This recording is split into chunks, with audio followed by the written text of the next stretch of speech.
started as a small, negligible domestic brawl, but it is now quickly mutating to an embarrassing intercontinental ballistic mudballs war as exchanges between President William Ruto and his former deputy Ruto-Gachagua take a cross-Atlantic perspective. With launch pads ranging from Babadogo to Baltimore and Machakos to Massachusetts, the Ruto-Gachagua brawl is now becoming a sideline international show. So, where is it heading? We study each projectile in motion to ascertain the filth content of its payload. Another conversation started, or is it continued, not far from this desk. ODM Secretary General Edwin Sifuna kicked up a storm in former Prime Minister Raila Odinga's party by painting a picture of doubt and confusion over the informal working arrangement with President Ruto's Kenya Kwanza administration. Now, confusion and doubt is apparently a shared dilemma across the political landscape. We have that assessment.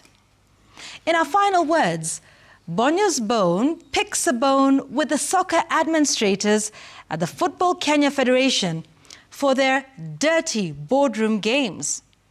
On Sam Sense, has Sense just been suspended for political sake or for politics' sake? It's a question. Jamila's memo contains an empowerment manual, complete with subsections on harambes and handouts. On Kaikai's kicker, hearty congratulations to Oscar Sudi, Fatma Jaho and William Kamket, 3 MPs who are now picked as early warning champions. And on my take, earn the trust, why leaders have little choice on the currency of leadership. The NewsGang is here. The critics may say I am wrong.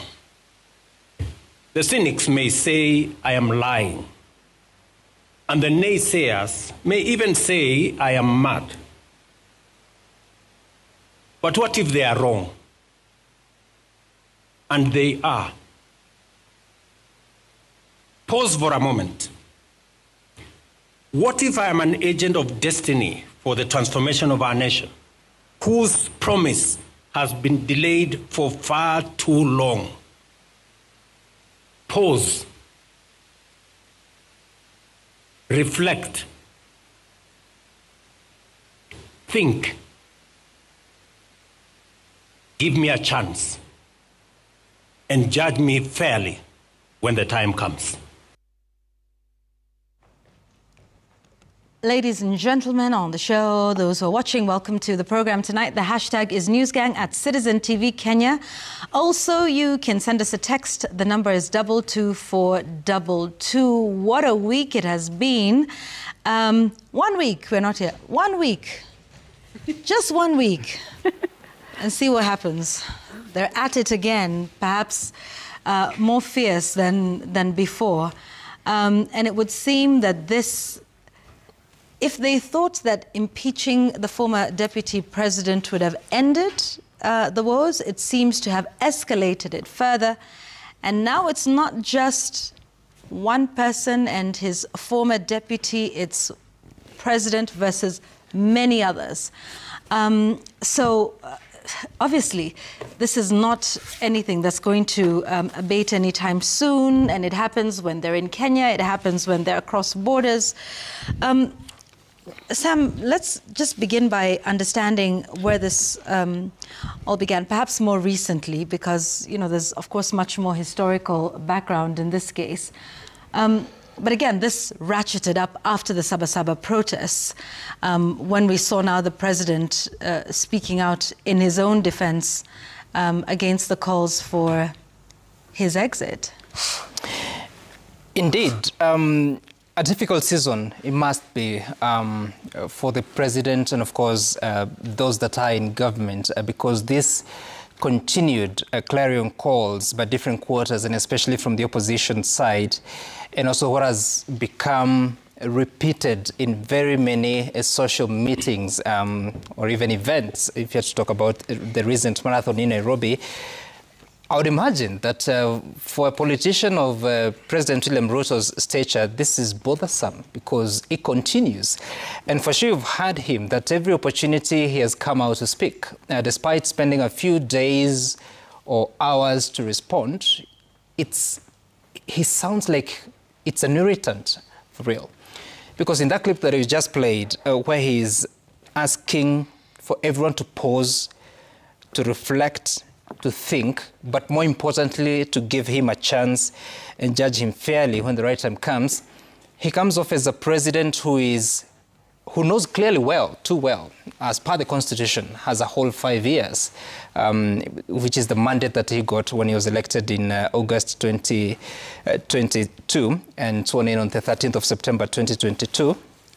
So he believes that he has the 5 years to implement the manifesto, but also to manage the country in that office of the president, which is a fair expectation on his side.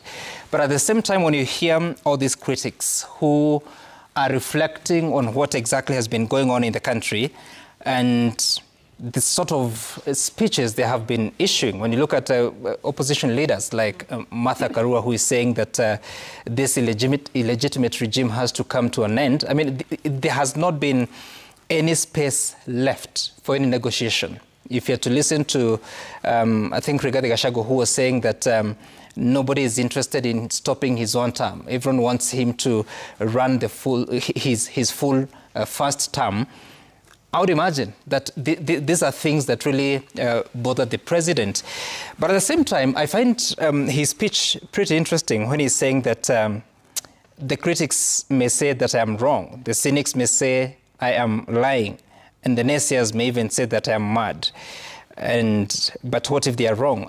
I don't know what led him there, but I have to say that the delivery of that statement is pretty powerful, and sounds like an appeal to the nation to really get back and take a moment and reflect on exactly where we are as a country.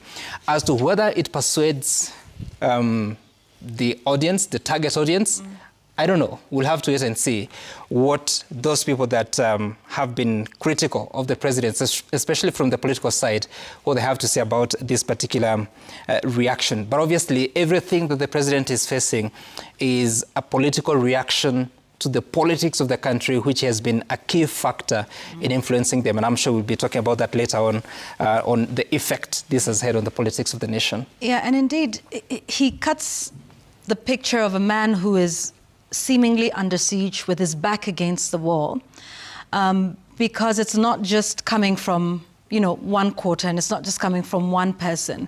It would seem this outfit that now calls itself United One Kenya Opposition, the salvos are coming from just about everywhere. And so the president also, with every moment he gets, with every public appearance he gets, he seems to be, I don't want to call it fighting for his life, but you would understand, where he's constantly responding to, all of these attacks from him. And it's not just from the leaders, it is from those who are protesting out on the streets. It is from sentiments that you see and hear on social media, to the extent that you see him in this fight for legitimacy, a quest for a reminder of who he is and why he's here. I'd like us to listen to some of that defense, where he says, I'm all you've got. I'm the one. I'm here. Hata saizi bado hawajaamini mimi ni rais, bado wanahangaika Mimi ndio niko hapa kwa sasa. Wajipange. Mimi ndio niko hapa. So essentially he's saying, this is me, mimi ndio nimekalia hiki kiti. But not only that, he then takes it to their doorstep, because like we said, it is him versus the others. And this is what he's saying to those leaders. In fact, he made this statement on the 9th of July, right after the Sabasaba protests. Watachukuliwa hatua ya sheria na wote watafungwa. Na wao viongozi wao, we are coming after you. You cannot sponsor violence in the Republic of Kenya and expect to go scot-free. This country will not be destroyed by a few people who are impatient and who want to have a change of government using unconstitutional means. It is not going to happen. And again, that's proving the point that I was making earlier, is that at every event that he is at, regardless of whether it's a political one or not, this one was on the 9th of July. He was inspecting affordable housing projects in Kilimani. The one that we played at the start of the show was at the Nairobi Securities Exchange at the listing of an infrastructure bond to fund Talanta Sports Stadia. So you would find even the events that are completely unrelated to politics, it's every moment that the president gets, even though the audience might be completely different, you'd find he's speaking in his own defense. And you only have to wonder, you know, the mood in the office of the president, the mood at State House, the mood, you know, within the administration when they're constantly facing these barrage of attacks and constantly having to defend themselves and their legitimacy. Just less than, and all of this started earlier, so just about halfway through the first term. Yeah, Yvonne, and one of the things that the president has said a few weeks back was, he said, so how do you want me to go? You keep saying Ruto must go, but where do you want me, how do you want me to go? And I think I want us to listen to something else he said at the event yesterday before we continue. For sure, just like those who were there before me, my time will come and I will go. Just like those who were there before me did. But respectfully, sirs, madams, let me ask you, so what are your reasons for this Ruto must go? I'm sure it's not because of the spelling of his name. Maybe because you don't agree with the ideas, the policies, and the plan he has for our nation, which is okay. But please, would you kindly favor us with your counter plan? That bit of counter plan, he has spoken about it several times, that those who oppose him just want him to go, but what do they have to offer Kenyans? What is the plan, other than just saying you want him to go? And I remember those criticism against those in the opposition. They said, all we want is to get President Ruto out, whether it's in 2027 after the election, during the elections. But then he says, so mpango ni upi once you ask me to go? And he has said this several times, and he tells you how much that for him is a big issue, because he keeps repeating it. Even he spoke yesterday in the event, and when you talk about how he says these things, even in maybe when the audience is not maybe one that you would expect to say something like this for. This was at the Nairobi Securities Exchange yesterday. And Yvonne, I think there is something that is could be termed as a delivery gap in terms of what they promised Kenyans during the campaigns, what the plan was, compared to what has been fulfilled 2.5, 3 years later. And then, of course, the issues with the Gen Zs, with the maandamanos that we saw, the issues to do with the disappearances, the issues to do with those who had been killed in maandamanos, or someone disappears and they're found dead. So all these issues are almost lumping together at this particular point, and they're all just coming up. They're all coming up in different platforms, whether it's a politician speaking, whether it's those in opposition, whether it's normal Kenyans, whether it's activists, whether it's those who seem to see that they're being treated unfairly. For instance, when they talk about anti-terrorism charges being brought against activists, when you hear organizations like the Law Society of Kenya come out and speak out against how these cases are being treated, how the high fines that are being given to those who have been taken to court and charged with the anti-terrorism laws, Yvonne, it raises questions about exactly, it actually kind of makes you start to realize that these are the issues that are annoying people, or irritating people, or making people speak out and talk about how they want this regime to change in the elections. Because Yvonne, one thing that President Ruto has going for him is that because he's incumbent, he's the president, he has certain structural advantages. He has the state machinery, he has visibility, he has the resources, which he didn't have in 2022, because at the time he was outside government. He was a deputy president who was on his own, and he managed to win the election. So this time he has all this going for him. But then there are some stumbling blocks, Yvonne, that are coming up. And one of them, you spoke about it, as his former deputy president, Ruto-Gachagua, who has come up with this Ruto must go chant. He has come up with this one-term chant, and he speaks about it every chance that he gets. In fact, it looks like he relishes having to speak out, especially when he speaks after the president has already spoken. Remember the day when he was leaving for the US, you've shown us a clip of when the president was speaking at Kilimani. Yeah. And I think 2 hours later, Ruto-Gachagua was at it, and he spoke quite visibly about what the president was saying, and he's been doing it in the US too. Yeah. Time difference notwithstanding. Yeah. So the president speaks, Ruto-Gachagua speaks in the middle of the night here, the next day we hear what he says. So it's like he relishes this, you know, sema na mina sema, mwaga na mina mwaga. And for me, Yvonne, I look at it in terms of, this is July 24th, 2025. Elections are in August 2027.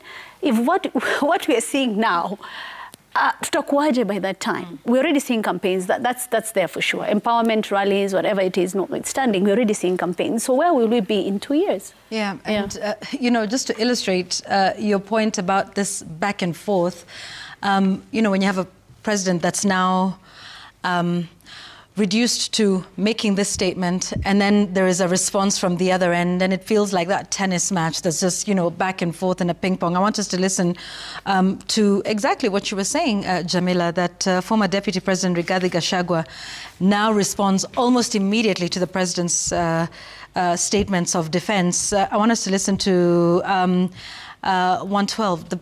He talks about what ails the president in his view. And it's simply because he doesn't want to accept that he has lost it and there is a problem, and address the problem instead of saying the boys and girls are being incited. If he was honest to himself and listened to the problems the young people are raising on behalf of the country, we will not be where we are. And there you are. Look, it's all of this real back and forth that takes place. I want to just, before we come to you, Jay, if we can just illustrate this a little more. Exactly what you were saying. The president says one thing. This was him speaking on Sunday, 1:14, when he talked about parenting. I want us to listen to that first. He made these remarks on Sunday in the morning at church. Watch. Asiyefunzwa na mzazi wake, mnajua atafunzwa na nani? The police are trained to deal with criminals. They are not trained in parenting. So, if you surrender your children to the police, what do you expect? You know, please. And that very same day, just a few short hours later, this was former Deputy President Ruto-Gachagua responding to that statement by the president. He's a very confused person, extremely confused. When the Gen Z's protest started in 2024, he stayed after another 4 weeks, he said it's for the foundation. Do you remember? The other day, he said it's a church. He said the church, you know, they are the ones who incited people, church leaders, nini. He went back again, he said it's the opposition. This Sunday, he said it's the parents. Yeah? He said it's poor parenting. William Ruto, please, can you make up your mind? What ails your country? Jay. I think Ruto-Gachagua is enjoying all this. And it has to be said that he mastered what irritates William Ruto, and he knows how to deliver it. And going by his remarks in the last 1 month, that as soon as the president speaks, then he goes after him, he definitely knows the kind of buttons that he presses, and William Ruto must speak. And in politics, sometimes we say there's no decency. And Ruto-Gachagua has got nothing to lose. And just like some had indicated earlier, this is the point where William Ruto needs to elevate the presidency. And I'm tempted to ask, where are the president's men? Because it seems like he's fighting this battle solo. This is the point that he needed his strong men in the political field to take the battle to Gachagua's doorstep. Unfortunately, they are not, or if they are, then they are yet to master the art of handling Rigathi Gachagua. Because like we rightfully mentioned at the beginning of the show, it was supposed to be an impeachment, then a quiet relocation to somewhere in Mathira. But he's not stopping yet. So the president is at a fix and at an ease. There are three things that are happening to him. One, that if he decides to listen to the mood of the nation and does what everybody expects him to do, then will he be considered a weaker president, that he has succumbed to all these forces? The politician that William Ruto is, I doubt that is a choice he can make. The other thing that he's facing is, if he continues in this trajectory, that is remains focused on what he wants to achieve, he remains on delivering what he says he promised Kenyans to deliver, does he appear out of touch? And what does that mean to his 2027 re-election bid? So he is in a place that what he said at the NSE, that the gentlemen and the women need to pause and reflect, I think that needs to be the first thing he does. All these people that he speaks after or he responds to have got nothing to lose. They will hold press conferences and political rallies as much as they want. We will view them as the opposition. Their role is to get into his skin, irritate him the much they want, and have him respond to them and forget his agenda. So what does he do? He needs to pause and reflect so that there is the presidency and William Ruto the president. And because they say this is not the time to politics, we want to chapa kazi and all that, let him chapa kazi. But also have his people. Dispatch them and give them that blank check and say, go after Rigathi Gachagua and everybody else who goes after myself and my presidency. Yeah. Because from the look of things, he does it alone and he comes out miserable. He comes out like he doesn't have any support. That sometimes you listen to him speak and you wonder, once he goes back to office, who are these Mark Toes and Cyrus Jirongos that sits with him? Right. Yeah? And Ezekiel Bargetuny that sits with him to advise him or just cheer him up after that. Yeah. Because I watched him speak at the floor of the stock market and I was a little bit disturbed. Yeah. Yes, he looked forlorn. He looked like he was begging Kenyans that, please give me that chance. There's a better way of delivering that. But ultimately, if the trend has to continue, and they already know that Rigathi Gachagua and the rest of the political formations are not stopping, then he must also unleash his men and women with strategic focus on handling these people. And you know, it's not just Rigathi Gachagua that concerns the president. I mean, the president is concerned with just about everybody that has something to say about him and how he's conducting his affairs. Let's listen to what he talked about and somebody he referenced as a retiree. I'm sure you'll figure it out, because it seems like he's got salvos for everybody. So you get a response, you get a response, you get a response. Everybody gets a response, including the man he called a retiree. I listened to one gentleman who retired the other day after working, I think, for 40, 50 years. And he wants to be president. And I listened to him say, Kenya is a failed state. And I asked myself, so for 40 years, you have been working in a failed state? So you want to be president of a failed state? Really? You want us to entrust you to the leadership of a country you don't believe in? The president is listening and watching every TV interview, every rally, every tweet or post that is put out.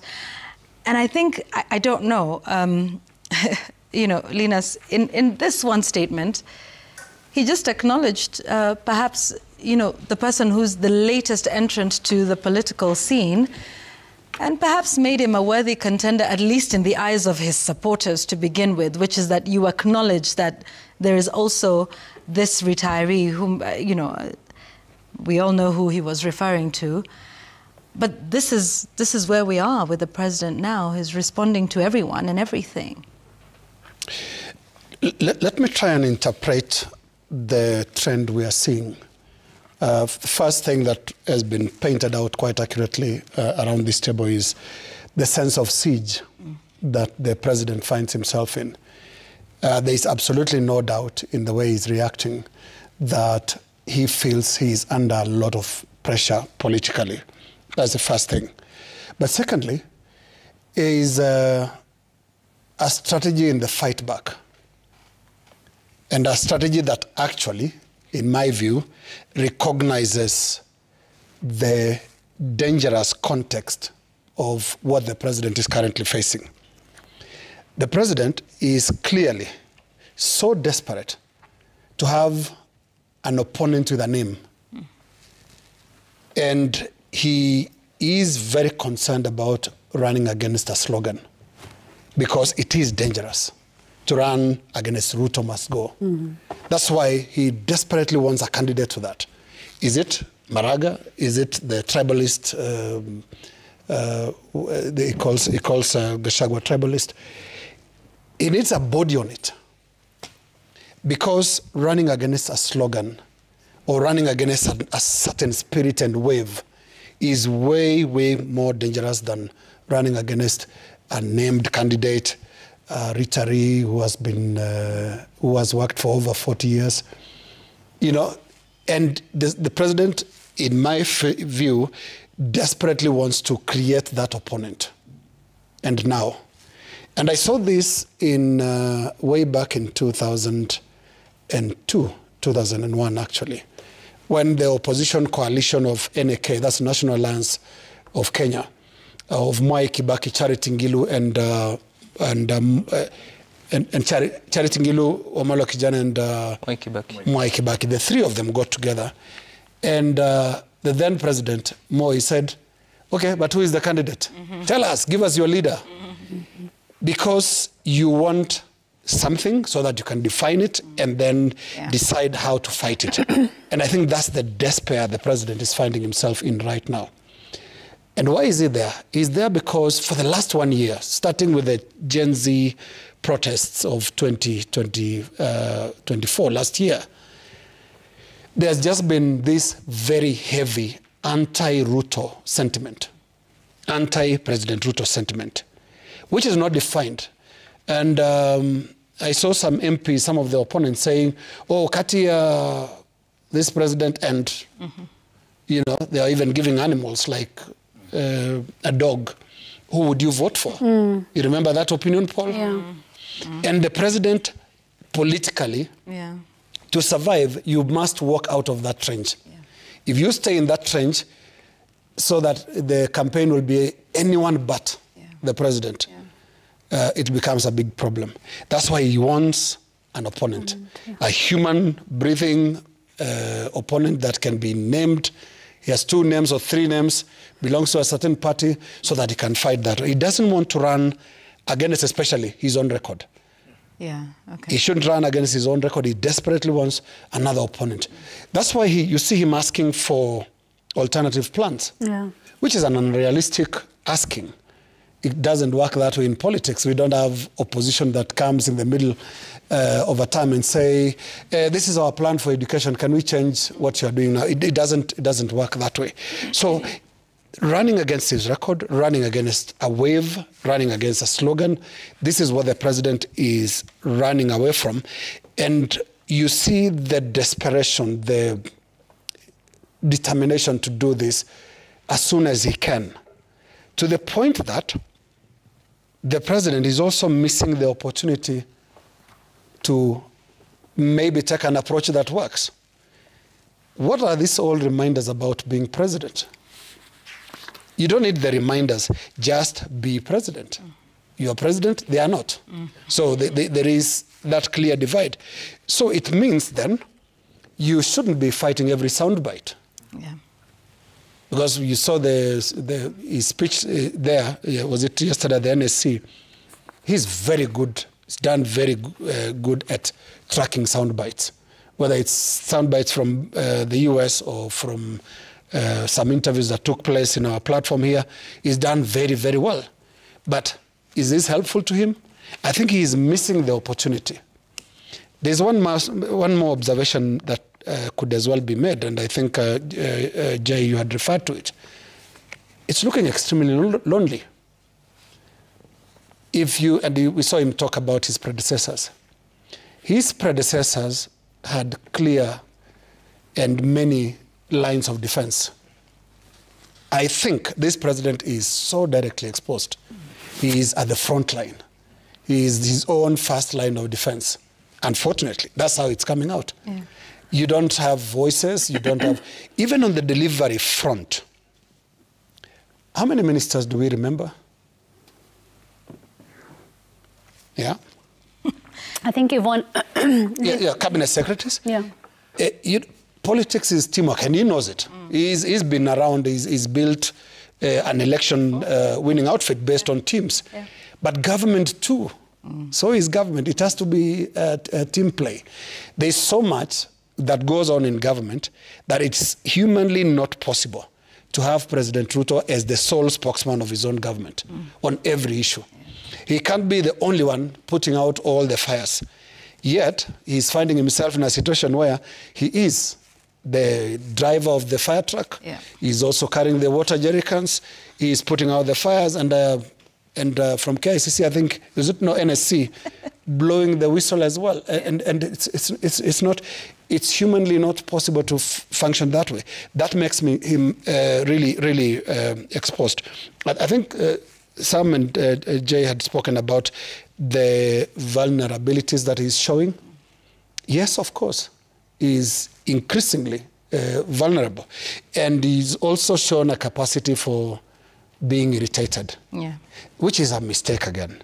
He knows, and he did it. I mean, how was the last time with President Uhuru Kenyatta? Was the roles reversed? Yes, he wasn't. He was not particularly the easiest deputy president to have. He was difficult. Yeah. Deputy President William Ruto ran a campaign right across the 10 years of Uhuru Kenyatta. Was that irritating? Absolutely. Did Uhuru react the way he has reacted? No, he didn't. Because one of the things that Uhuru Kenyatta would have done was to push for impeachment. And of course, there were arguments that, Uhuru Kenyatta may not raise the numbers in Parliament to impeach William Ruto. But there's also the counter-argument.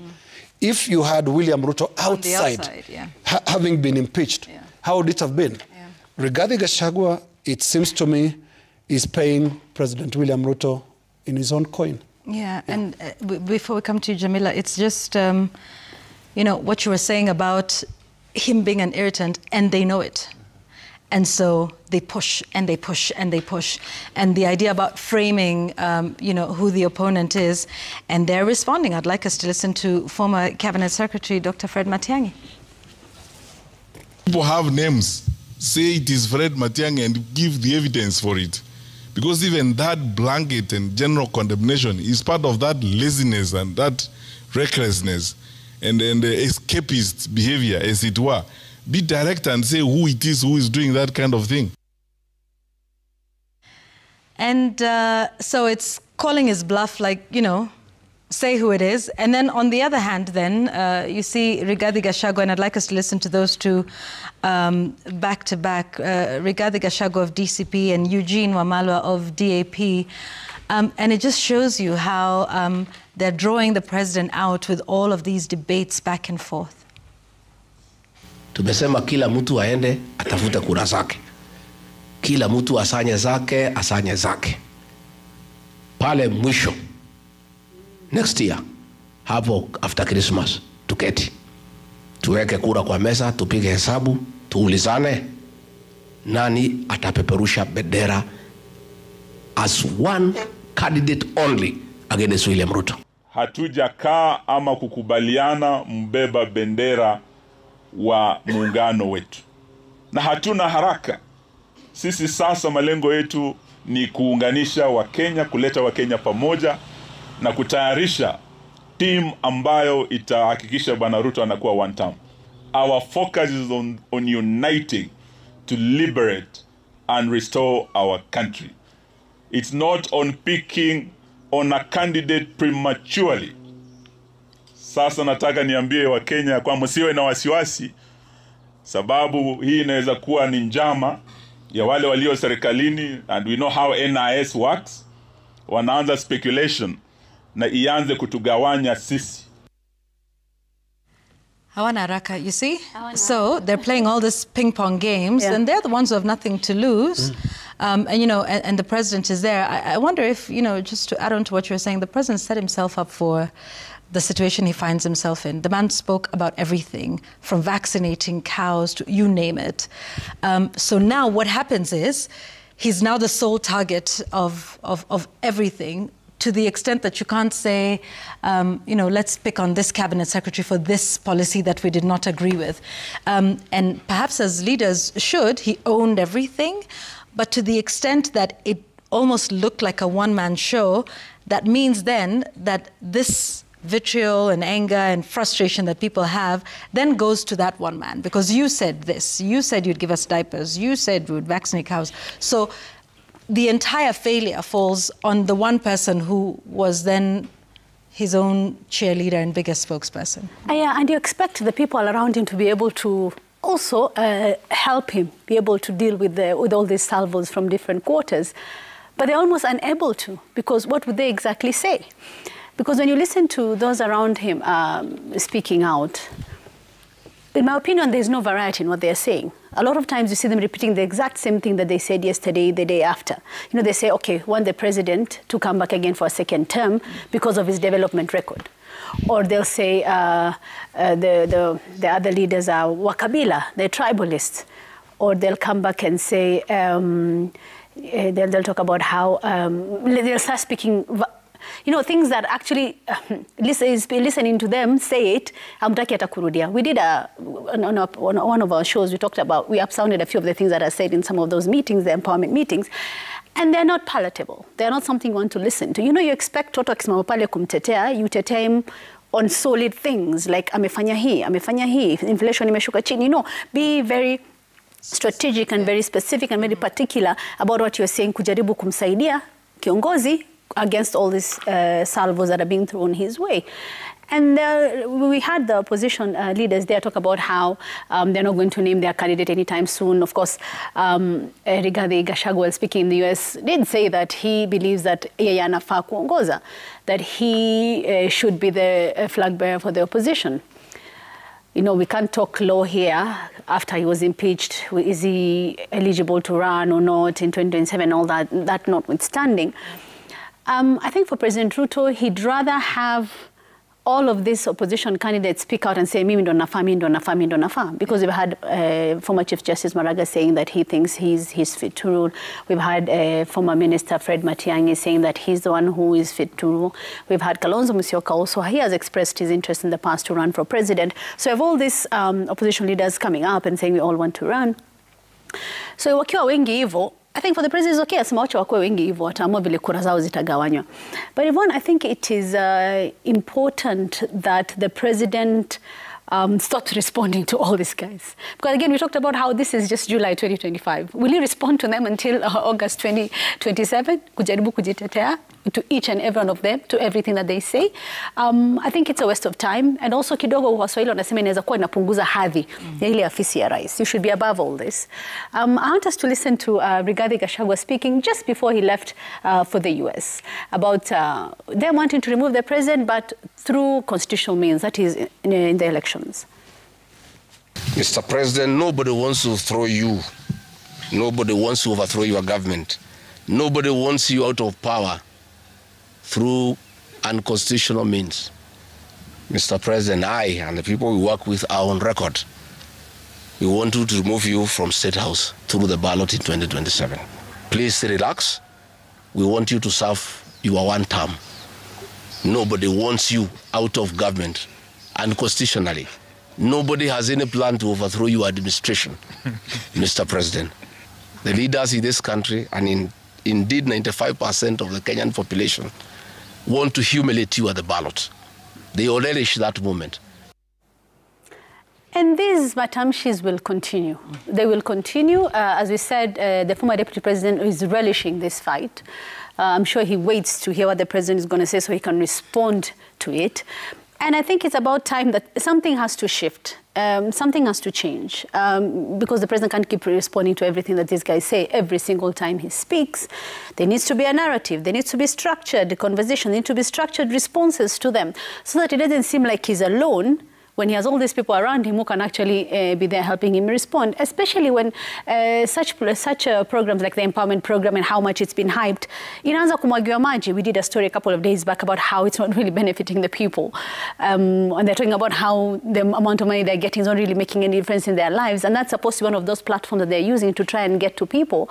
I think there really needs to be a real look of how things are being done. Yeah, absolutely. Let's take a break now. When we come back, we have more to talk about, including what all of this is doing to the state of political parties. It would seem that there is quite a bit of confusion, and not just in one party.